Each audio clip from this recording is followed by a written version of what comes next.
Guys, welcome back to my channel. माझ्या चॅनलचं नाव आहे मनाली घाग आणि जर तुम्ही अजून चॅनलला सबस्क्राईब नसेल केलं तर प्लीज जाऊन सबस्क्राईब करा. सो हा आहे आपला last part of Indore series. ह्या अगोदरचे सर्व पार्ट्स आपल्या चॅनलवर ऑलरेडी अपलोडेड आहेत. जर तुम्ही अजून ते व्लॉग्स नसतील बघितले तर प्लीज जाऊन बघा. मी एक प्लेलिस्ट क्रिएट केलेली आहे इंदौर 2024 म्हणून. ऑल्सो आपले उज्जैनचे सर्व पार्ट्स पण अपलोडेड आहे. So yes, also share with your friends and families. जर तुम्ही इंदौर उज्जैनला ट्रॅव्हल करत असाल तर तुम्हाला खूप हेल्पफुल होईल. बिकॉज मी सर्व काही डिटेल्समध्ये त्यात सांगितलेलं आहे. So do watch and like if you are loving my videos. So हा आमचा एक लास्ट डे होता इंदौरमध्ये आणि आमची रात्रीची ट्रेन होती. So we had like a whole day to actually explore Indore. So आम्ही 2-3 स्पॉट्स आमचे जे राहिले होते ते आम्ही कवर केलेले ह्या डेमध्ये. So first we visited Lalbagh palace, जे की इंदौर सिटीमध्येच आहे. सो खूप सारे प्लेसेस तुम्हाला नियर बाय आहेत, कुठे लांब जायची गरज नाही आहे. विदिन 7 to 10 किलोमीटर्स तुम्हाला इझिली सगळे प्लेसेस, सगळे मेन स्पॉट्स इंदौरमध्ये. सो हा आहे आपला ब्युटिफुलचा लालबाग पॅलेस आणि इथे एंट्री फीज आहे 20 rupees like for Indians and 400 rupees for foreigners. So yes, आणि इवन तुम्हाला जर कॅमेराज तिकडे आतमध्ये घेऊन जायचे आहेत प्रॉपर शूट करायला, so you have to pay the charges. आणि मला हा लालबाग पॅलेसबद्दल एक बोलायचं आहे, म्हणजे त्या जनरेशनमध्ये पण एवढं सुंदर आर्किटेक्ट करणं, इट्स लाईक ब्युटिफुल. म्हणजे मी इवन हैदराबादला जेव्हा ट्रॅव्हल केलेलं, इवन ते तिकडेही खूप सारे महल आहेत, पॅलेस आहेत. बट इकडचं जे हे पॅलेस आहे त्याचं आर्किटेक्ट जर तुम्ही बघाल, एवढं डिटेलिंग आणि एवढं लाईक सुंदर काम केलेलं इवन त्या काळात, तर खूप मोठी गोष्ट आहे. सो येस, आपण बघूया पुढे. सो येस, मी तुमच्यासोबत एक डिटेल इन्फॉर्मेशन पण नक्कीच शेअर करणार आहे ह्या महलाबद्दल. बिकॉज आपण व्हिडिओ तर एन्जॉय करतच आहोत, पण त्यामागची कहाणी, त्या आर्किटेक्टबद्दलची माहिती आपल्याला जाणून घेणं पण तेवढंच मला वाटतं इंटरेस्टिंग वाटेल. आणि हा व्हिडिओ बघता बघता ते इन्फॉर्मेशन जेव्हा मी तुम्हाला सांगते तर तुम्हाला ते कनेक्ट होईल आणि तुम्हाला नक्कीच आवडेल ते. So yes. सो होळकरांचं मुख्य ठाणं इंदौर शहरच होतं. ह्याच इंदौरमध्ये होळकरांचा भव्य राजवाडा आहे. महाराष्ट्रातून जाणारे कित्येक पर्यटक ह्या राजवाड्याला भेट देतात, पण लालबाग महलविषयी पर्यटकांना फारशी माहितीही नसते आणि कल्पनाही नसते. होळकर घराण्याचं कित्येक वर्ष निवासस्थान असलेल्या या महलाचं वैभव डोळे दिपवून टाकणारे आहे. भारतातल्या अतिश्रीमंत महलांमध्ये ह्या लालबाग महलाचा समावेश होतो. तुकोजीराव होळकर द्वितीय यांच्या काळात सन 1886 ह्या महलाच्या बांधकामाला सुरुवात झाली होती. तर त्यांचे नातू तुकोजीराव होळकर तृतीय यांच्या काळात बांधकाम पूर्ण झाले. तब्बल 72 एकर परिसरात पसरलेल्या जागेवर भला मोठा महल आणि उद्यान तयार करण्यात आले. आधी या उद्यानात फक्त गुलाबाची फुलं लावण्यात आली होती. फुलांमध्ये संपूर्ण परिसर लाल रंगाने सजून जाईल म्हणून या महलाला लालबाग असे नाव देण्यात आले. या महलाचे प्रवेशद्वार म्हणजे बकिंगहॅम पॅलेसची प्रतिकृती असून ते लंडन इथे तयार करण्यात आले होते आणि समुद्रमार्गे मुंबई आणि तिथून इंदौरला आणण्यात आले होते. महल 3 मजली असून इथे एकूण 45च्या आसपास खोल्या आहेत. सर्व महलात आतल्या बाजूने इटालियन मार्बलचा वापर मोठ्या प्रमाणात करण्यात आला आहे. भिंतीवर सोन्याची कारागिरी आहे. दिवाणखान्याचं छत अतिशय मोठं, आकर्षक आणि श्रीमंती थाटाचं आहे. छतावर ग्रीको रोमन संस्कृतीच्या अनेक देवतांचं अतिशय सुंदर चित्रण केलेले आहे. संपूर्ण महलात अनेक ठिकाणी छतांवर किंवा भिंतींवर आकर्षक चित्र चितारलेली आहेत.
सो अशा प्रकारे आमचं हे सुंदरसं महल फिरून झालं आणि त्याच्यानंतर आम्ही छान फोटोज, व्हिडिओज काढले आणि खूप छान वाटलं हे आर्किटेक्ट बघून ॲक्च्युली.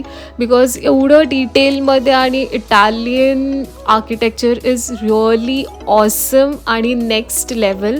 लिटरली तुम्हाला ते बघताना असं रॉयल फील येतं. जेव्हा तुम्ही एंट्रीच करता तेव्हा ते आर्किटेक्चर बघून एवढं सुंदर आणि रॉयलनेस वाटतं की म्हणजे it's like next level experience. So yes, obviously camera एवढं जस्टिफाय नाही करत, बट स्टील व्हिडिओमध्येच एवढं सुंदर ब्युटिफुल डिटेलिंग दिसतं आहे, तर ऑफकोर्स प्रत्यक्षात आपल्याला बघायला तर अजून मस्त वाटेल.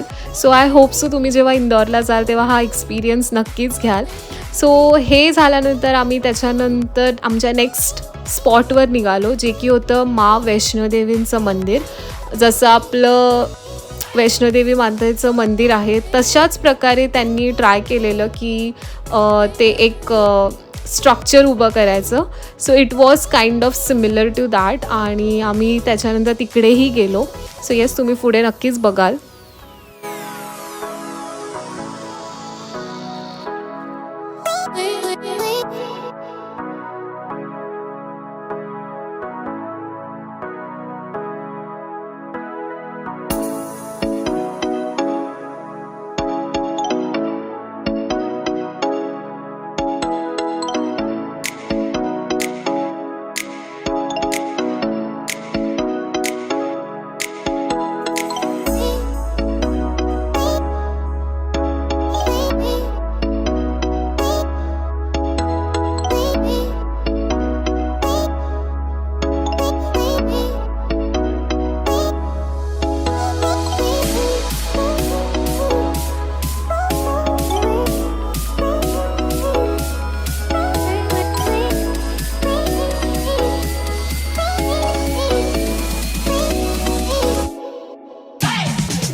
येस, हा होता आपला last spot for the day आणि आमचा हा इंदौरमध्ये लास्ट दिवसही होता.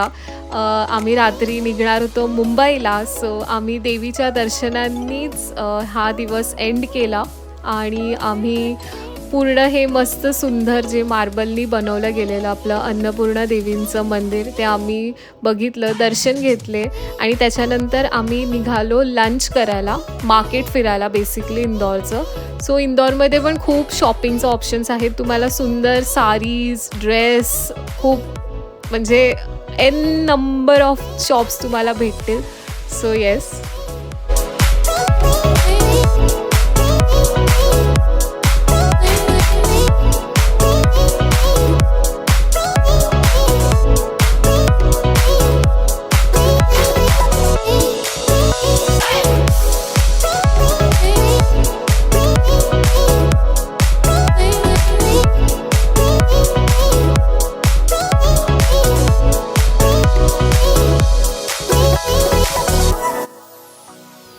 सो फॉर लंच आम्ही डिसाईड केलं की काहीतरी लाईटच खायला पाहिजे. सो लाईट तर काय ऑप्शन भेटला नाही, पण इकडे हे मधुरम सँडविच म्हणून खूप फेमस आहे. तुम्ही रील्सवर पण बघितलं असेल ह्या सँडविच शॉपला.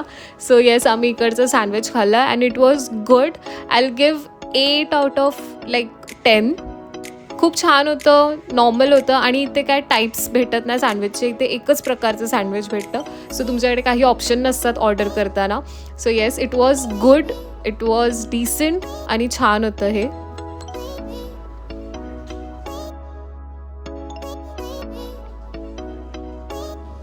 ऑल्सो आम्ही एक काच महल तिथे व्हिजिट केलं, पण आतमध्ये कॅमेराज अलाउड नव्हते. सो येस, आणि जाताना परतीचा प्रवास. सो आम्ही खूप सारे स्नॅक्स तिथे, ओ माय गॉड, खूप सारे ऑप्शन्स असतात. सो तुम्हाला जे काय हवं आहे तुम्ही घेऊ शकता. तुम्हाला कुठल्याही शॉपमध्ये ते सगळे स्नॅक्स भेटून जातील. सो आम्ही थोडेफार 2-3 टाईप्सचे स्नॅक्स आम्ही कॅरी केलेले खायला.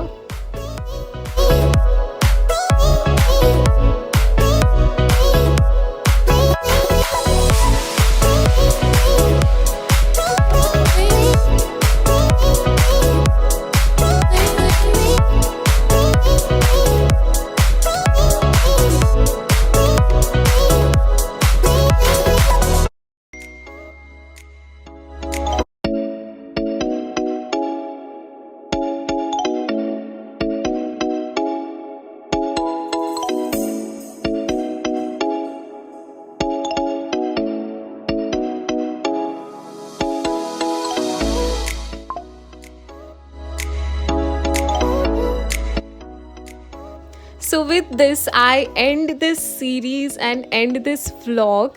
Hope so तुम्हाला सगळे व्लॉग्स आवडले असतील. जर आवडले असतील तर नक्कीच लाईक करा, कॉमेंट करा आणि शेअर करा तुमच्या फॅमिली अँड फ्रेंड्ससोबत. आणि जर नवीन सबस्क्रायबर्स असतील तर प्लीज चॅनलला सबस्क्राईब करा आणि तुमचं प्रेम असंच असू द्या. अँड टिल देन आपले आता नेक्स्ट सिरीज जे चालू होणार आहेत ते आहेत आपले गणपती बाप्पांचे सिरीज. सो आम्ही एक्सायटेड आहे ते शेअर करायला. So stay tuned for that and see you in the next vlog. Till then, stay happy and stay blessed.